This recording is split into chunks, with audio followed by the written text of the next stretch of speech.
Cavernas, dores emocionais. Esse tem sido o nosso tema nos últimos 3 domingos pela manhã.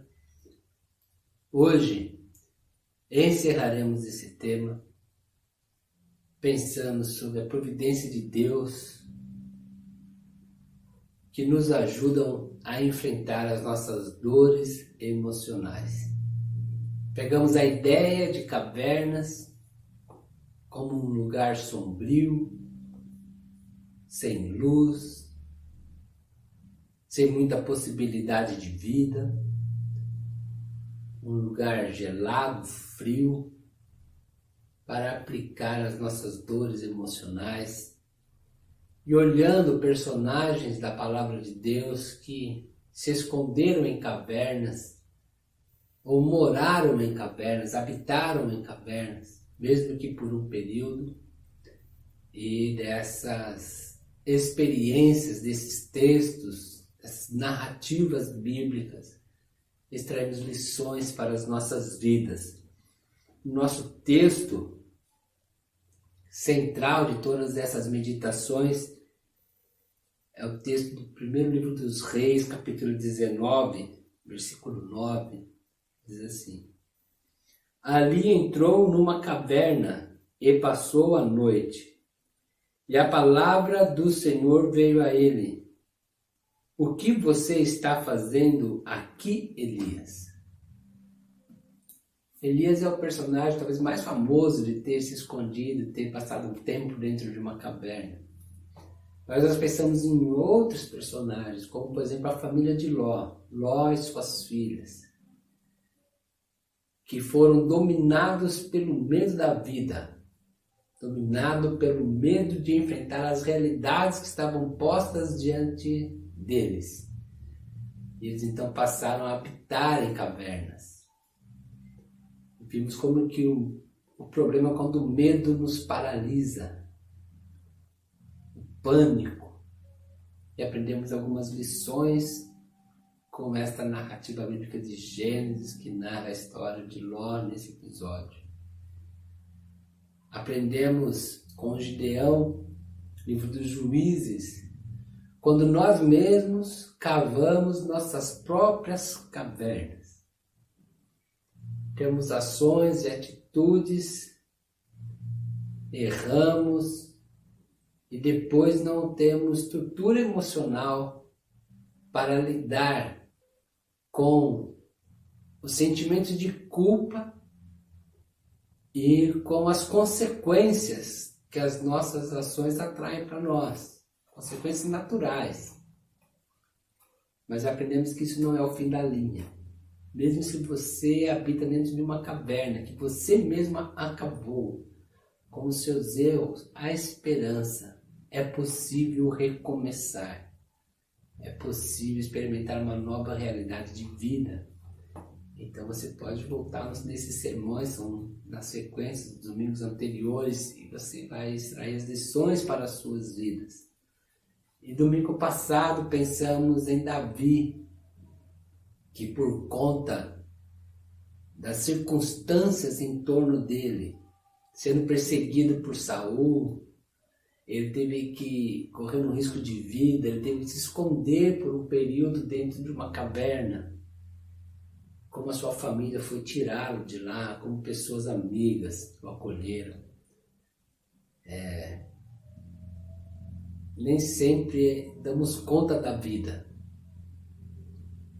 E é possível que alguns escolham as cavernas, diante da pressão do dia a dia, dos problemas, das circunstâncias, de maldade de outros, enfim, como vimos no sermão passado.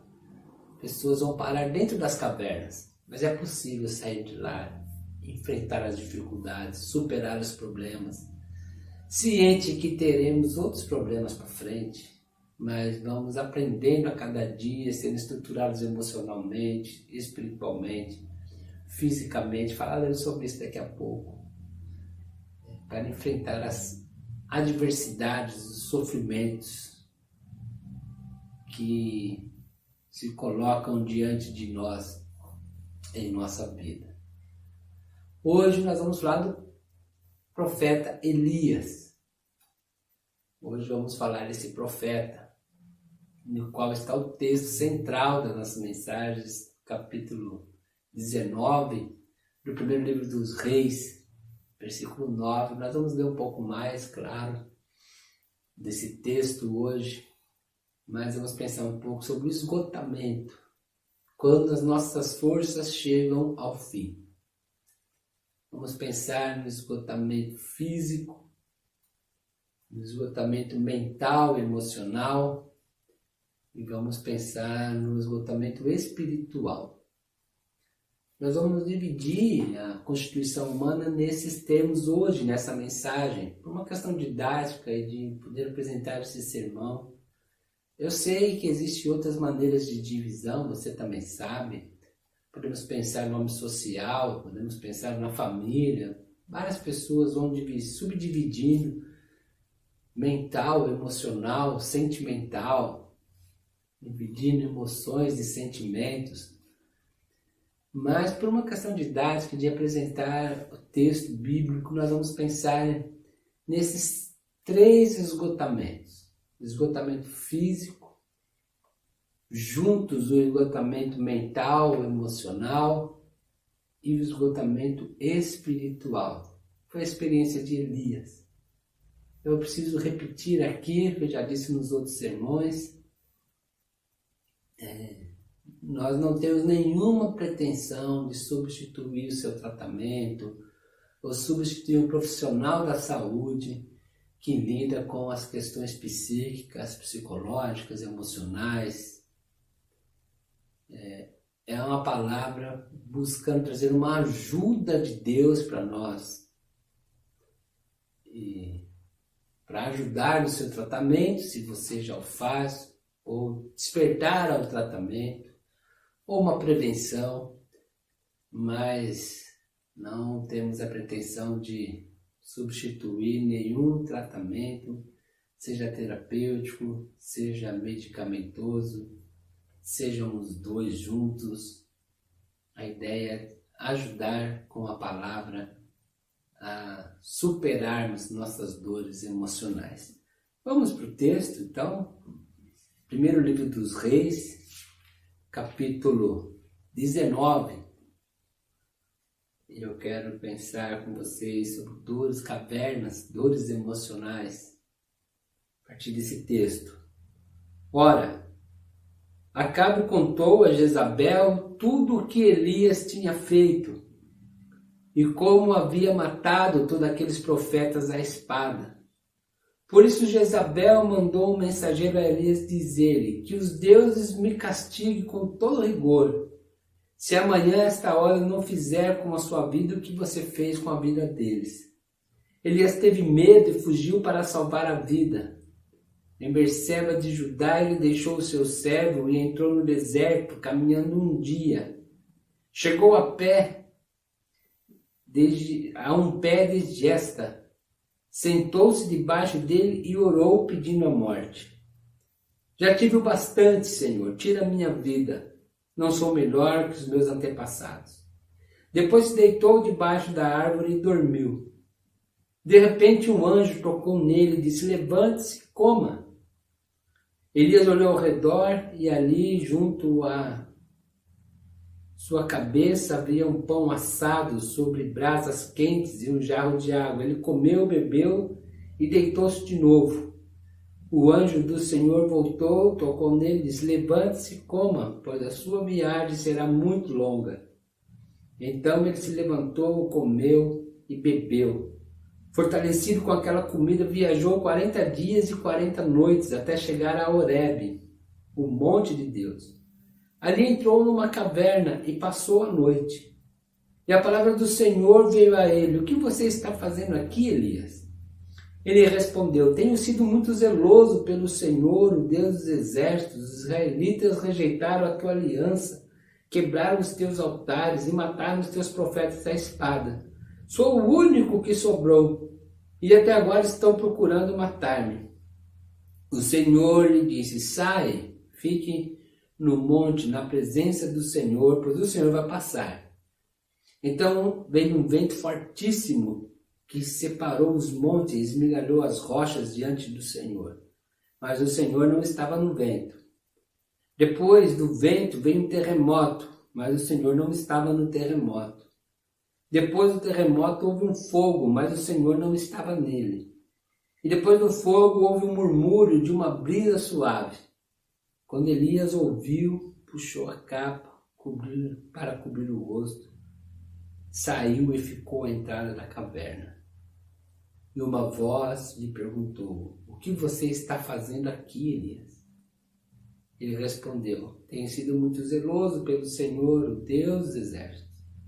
Os israelitas rejeitaram a tua aliança e quebraram os teus altares e mataram os teus profetas da espada. Eu sou o único que sobrou. E agora também estão procurando matar-me. O Senhor lhe disse: volte pelo caminho de onde veio e vá para o deserto de Damasco. Chegando lá, unja Azael como rei da Síria. Unja também Jeú, filho de Ninsi, como rei de Israel. E unja Eliseu, filho de Safate, de Abel-Meolá, para suceder a você como profeta. Jeú matará todo aquele que escapar da espada de Azael. E Eliseu matará todo aquele que escapar da espada de Jeú. No entanto, fiz sobrar 7.000 em Israel, todos aqueles cujos joelhos não se inclinaram diante de Baal, e todos aqueles cujas bocas não o beijaram.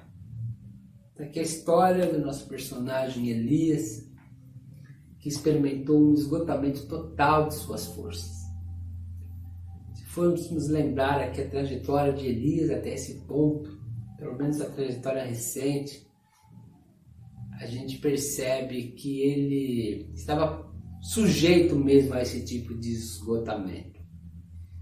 Às vezes nós também passamos um período em nossas vidas em que a carga é muito pesada, em que os problemas eles não param de chegar, onde precisamos de uma estrutura emocional muito grande, uma estrutura mental, para conseguir fazer a leitura de tudo que está acontecendo, tomar decisões importantes, resolver problemas, segurar a onda, para que os problemas não atinjam outras pessoas da nossa família, que nem sempre é correto. Às vezes compartilhar é muito melhor.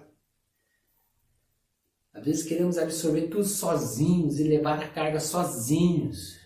E chega uma hora que não aguentamos. Todo ser humano tem um limite. E nós precisamos entender e respeitar os nossos limites. Sempre que desrespeitamos os nossos limites físicos, mentais e emocionais, e dentro da nossa possibilidade, nossa maturidade, e da nossa vivência, da nossa espiritualidade, nós temos problemas. Nós pioramos as coisas. É como você fazer uma construção para 3 andares, um prédio, e você querer colocar 5 andares. É como você ter uma base que aguente 1 tonelada e você ficar colocando mais peso. É só mais 100 quilos, é só mais 50, é só mais 20. E quando você vai ver, a base não aguenta. Elias tinha um limite. E o seu limite chegou ao fim, esgotou-se. Você tem um limite. E você precisa respeitar o seu limite. Elias, como profeta, como homem de Deus, ele tinha como responsabilidade avisar, denunciar e cuidar da saúde espiritual do povo, da saúde social, de tudo aquilo que engloba a vontade de Deus, e pensando no homem integral, são todas as coisas da vida, de acordo com a vontade de Deus, para a sua nação e para outros povos. Tanto é que nós vamos ver que ele vai ungir um rei para a Síria. E Elias vive um tempo difícil em Israel. O rei é um homem chamado Acabe, um homem perverso e profano, que não seguia as orientações de Deus. E ele era casado com uma mulher chamada Jezabel, uma mulher de uma intensa crueldade, de uma maldade no coração, uma pessoa má e perversa. Cometia atrocidades, queria uma coisa, quando ele quis uma vinha, ele pediu para comprar, o homem não quis comprar, ele vai, toma a vinha e mata, ele explora, ele destrói. Essa era a atitude desse casal. E esse casal era o rei de Israel, o rei e a rainha. E o Elias, ele tem que lidar com tudo isso. E Deus fala para Elias orar, para não chover mais em Israel. E avisar o rei, falar assim, eu vou orar e não vai chover. Só vai voltar a chover quando eu orar novamente, para chover. Aparentemente parece uma coisa pequena, mas imagine isso, você ter essa responsabilidade sobre as suas costas, sobre os seus ombros. Porque não iria não chover somente no palácio, iria não chover em toda a terra de Israel. Quantas pessoas seriam afetadas por isso? Quantas famílias, pensando numa estrutura rural, e Elias tendo que absorver essa carga emocional, mental, de ter a consciência disso e absorver esse sentimento. Depois Elias ele vai para a beira de um riacho, ele é alimentado por corvos. Depois Elias ele vai para a casa de uma viúva e a viúva está lá para morrer com o filho dela. Só tem um punhadinho de farinha e ele pede então para fazer um bolo para ele, que Deus iria multiplicar a farinha. E o tempo que ele ficou lá, a farinha não se acabou, o azeite não secou. Mas imagine, irmãos, o impacto emocional disso tudo. Você orou para não chover. E agora você chega na casa de uma pessoa que só tem a última refeição. E a palavra dela para o profeta, nós vamos fazer essa comida. E vamos esperar a morte chegar. Elias, ele carregava essa carga física, essa carga emocional, essa carga espiritual sobre ele. E é como aquela estrutura de Itapu, que vai se colocando mais peso, vai se colocando mais ovos na cesta. Uma hora a cesta cai, uma hora não aguenta. Mais à frente, Deus fala com ele faz aquele desafio com 450 profetas de Baal, que eles iam fazer um sacrifício e orar para que Deus respondesse com fogo. Elias faz esse desafio, sobe no Monte Carmelo, eles oram, e Deus responde com fogo somente no sacrifício de Elias. Os deuses daqueles profetas não podem responder. E Elias então está incumbido de acabar com aqueles profetas. A notícia chega a Jezabel. Jezabel promete, até amanhã eu mato Elias. Eu acabo com a vida dele. Elias está esgotado. Está cansado. Chegou no seu limite. Ele foge. E ele faz uma oração típica das pessoas que estão sobre um esgotamento físico, mental, emocional, espiritual. Ele pede a morte. Senhor, tira minha vida, Deus. Não sou melhor que os meus antepassados. Deus não responde à oração de Elias. Deus cuida de Elias. Deus supre as carências de Elias. O texto diz que ele deita e dorme. Um anjo do Senhor o alimenta, ele dorme de novo. O anjo do Senhor o alimenta. Só que aí a força que ele tem, ele se esconde dentro de uma caverna. Não é incomum. Estou dizendo que é normal. Estou dizendo que não é incomum. Diante da realidade que temos, dos avanços tecnológicos, da estrutura da sociedade de hoje, nós, as pessoas, se verem esgotadas, física, emocional, mental e espiritualmente. Esgotamento físico, que afeta também o mental, o cognitivo, tem se chamado hoje a síndrome de burnout, que é quando o combustível acaba. As pressões nas empresas, nos negócios, o ter que sempre produzir mais, a competitividade, leal e desleal, leva as pessoas a um esgotamento físico e mental. Elas não conseguem mais produzir como produziam antes, porque estão esgotadas. E a cobrança continua, a pressão continua. E as pessoas então escolhem um caminho, trabalhar mais. O que a pessoa produzir em 5 horas, ela não produz mais porque ela está esgotada. Então ela vai trabalhar 10 horas, ela vai trabalhar 15 horas. E a consequência disso é que o problema só vai se agravando. A chance de uma pessoa dessa terminar num quadro depressivo é muito grande. Nós temos as pressões emocionais, como os nossos filhos, como as nossas famílias são sujeitas a tantas outras realidades que estão fora do nosso controle. Nós vemos reflexo disso nas suas vidas, nos seus comportamentos. Como lidamos com tudo isso, como isso nos abala emocionalmente. Vemos a crise que estamos vivendo, particularmente nesse tempo, mas vemos miséria, morte, violência. Como tudo isso abala a nossa emoção, a nossa mente, a maneira com que nos organizamos para nos relacionar com outras pessoas, as crises financeiras, o apelo consumista, o apelo de que se nós não tivermos, nós não somos. E as pessoas são seduzidas pelo consumo e as pessoas se entendem pelo que possuem, pelo que compram, pelo que adquirem, pela nova geração do celular, pela nova geração do carro, pela nova geração do tênis, da roupa. O status social que isso traz, relacional, a maneira como as pessoas são valorizadas pelo que possuem.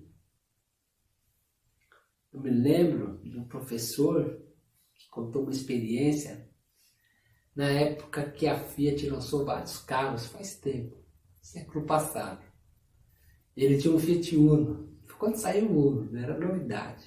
Ele parava no semáforo, cidade de Campinas, e os flanelinhas falavam assim: o senhor quer que eu limpe o para-brisa? Aí ele vendeu o Uno, comprou um carro chamado Tipo. Era um carrão na época, né? E aí, eu brinco que são duas alegrias, né? Que comprava um carro daquele, mas enfim, tem quem gosta. E é útil para quem gosta, né? Ele parava o carro e falou: doutor, quer que eu limpe o carro? Aí ele vendeu o Tipo e comprou outro Uno, deixou de ser doutor. Ele voltou a ser senhor: o senhor quer que eu limpe? Tio, quer que eu limpe o vidro? Se é o Uno, ele é o tio. Se é um Tipo, carro Tipo, ele é o doutor. Isso exemplifica muito a maneira com que as pessoas são valorizadas pelo que possuem. E alguns são pressionados a possuir para receber esse tipo de valorização. Mas não existe limites para o consumo. É um ciclo vicioso que esgota a emoção, os sentimentos, a mente de quem entra nesse ciclo vicioso. Esse é o tempo que nós vivemos. Vemos o tempo de uma espiritualidade ou de uma pseudo-espiritualidade marcada pela barganha, pela troca, pela recompensa, que nem sempre a espiritualidade propõe. Quando falo de espiritualidade, é claro que somos cristãos, é um canal da Igreja Batista Central em Cajati, nós temos a nossa espiritualidade baseada na Bíblia, no nosso relacionamento com Deus, que entendemos ser o Criador de todas as coisas e somos reconciliados com Ele por meio da fé em Jesus, mas sabemos assim que no mundo existem outras percepções de espiritualidade. Espiritualidade é a busca de um relacionamento com o transcendente, com o ser superior. E as pessoas às vezes entram nessas espiritualidades, e mesmo os cristãos, não eximos cristãos, buscando recompensas dessas divindades, ou do Deus, ou de Jesus. E recompensas que nem sempre vêm. Recompensa que não faz parte da proposta de uma espiritualidade saudável. Mas as pessoas estão sempre na busca dessa barganha, dessa troca, e quando a recompensa não vem, a pessoa se decepciona, se esgota. A sua espiritualidade termina. A pessoa que pensa que porque foi fiel em alguma coisa a Deus, Deus é obrigado a lhe conceder muitas outras, saúde, riquezas, prestígios, poder,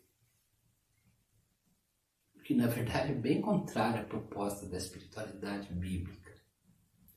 Não que Deus não possa nos dar saúde, Deus, Ele é soberano e faz como quer. Mas não há uma relação imediata entre ser fiel e ter esses retornos imediatos, como se Deus fosse obrigado a fazer. E as pessoas entram por esse caminho de uma pseudo-espiritualidade e se esgotam. Elas se esgotam emocionalmente e espiritualmente. Elias, ele se esgota e ele está queixoso com Deus. Quando Deus pergunta para Elias, o que você faz aqui? Ele fala, eu tenho sido fiel ao Senhor. Eu tenho feito tudo o que o Senhor pede. E olha, agora as pessoas querem me matar e eu estou sozinho. Ele está esgotado. Ele não está negando a sua fé. Ele não está negando a sua confiança em Deus. Ele não está conseguindo lidar com a situação que está posta diante dele. E ele precisa falar com Deus sobre isso. E Deus então ministra graça sobre Elias. Deus emite cuidado, transmite cuidado e cuida do profeta. Elias precisava desse cuidado pessoal. Elias precisava do cuidado físico. Elias precisava do cuidado existencial, mental, emocional.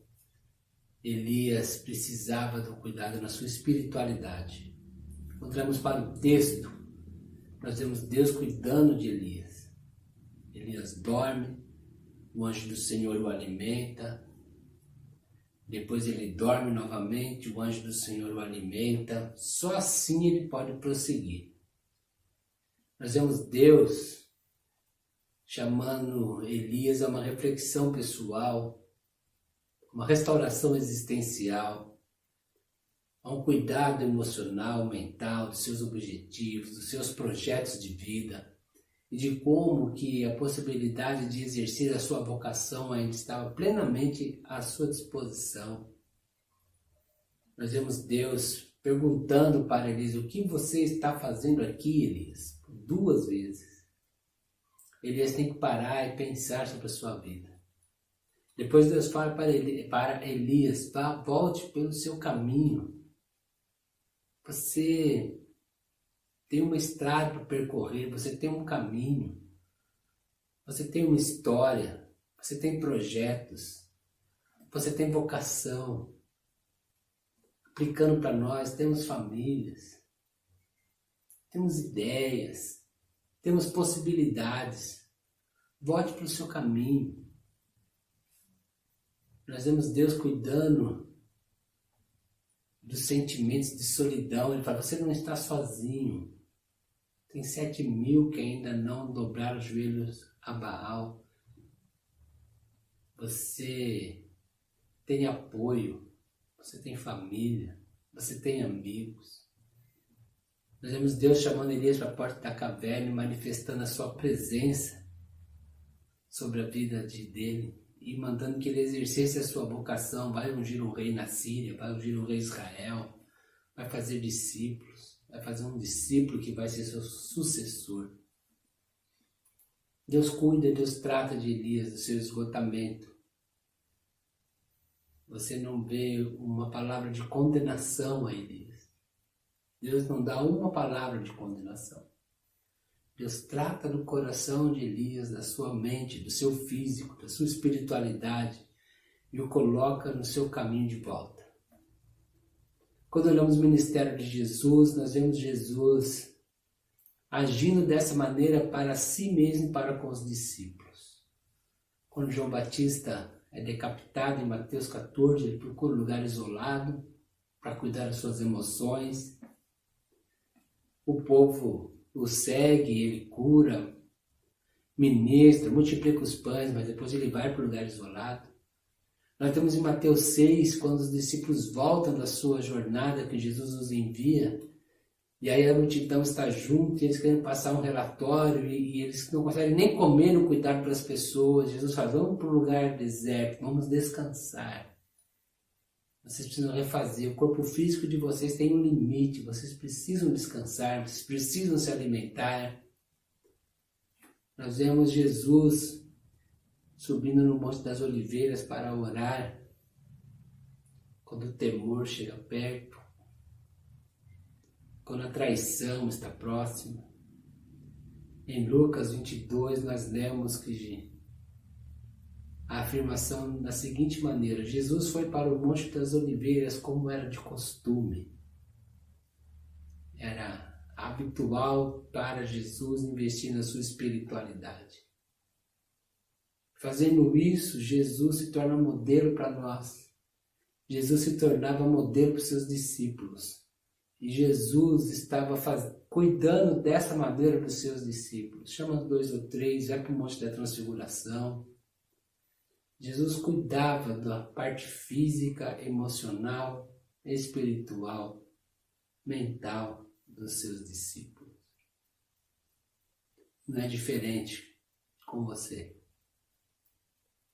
Jesus ainda se preocupa e cuida de você. Cuida dos seus medos, cuida dos seus erros, tenta ajudá-lo a superá-los.